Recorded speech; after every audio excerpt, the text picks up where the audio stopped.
What is your answer?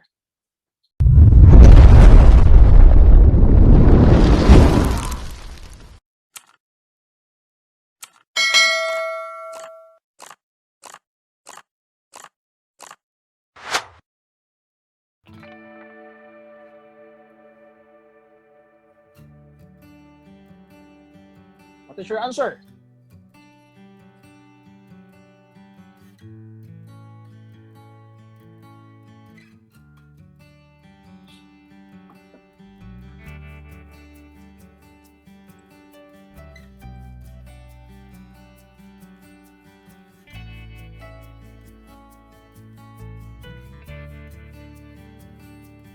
Okay, so we have here the answer.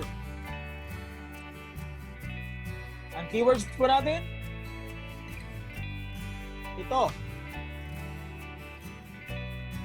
Files and application, ha?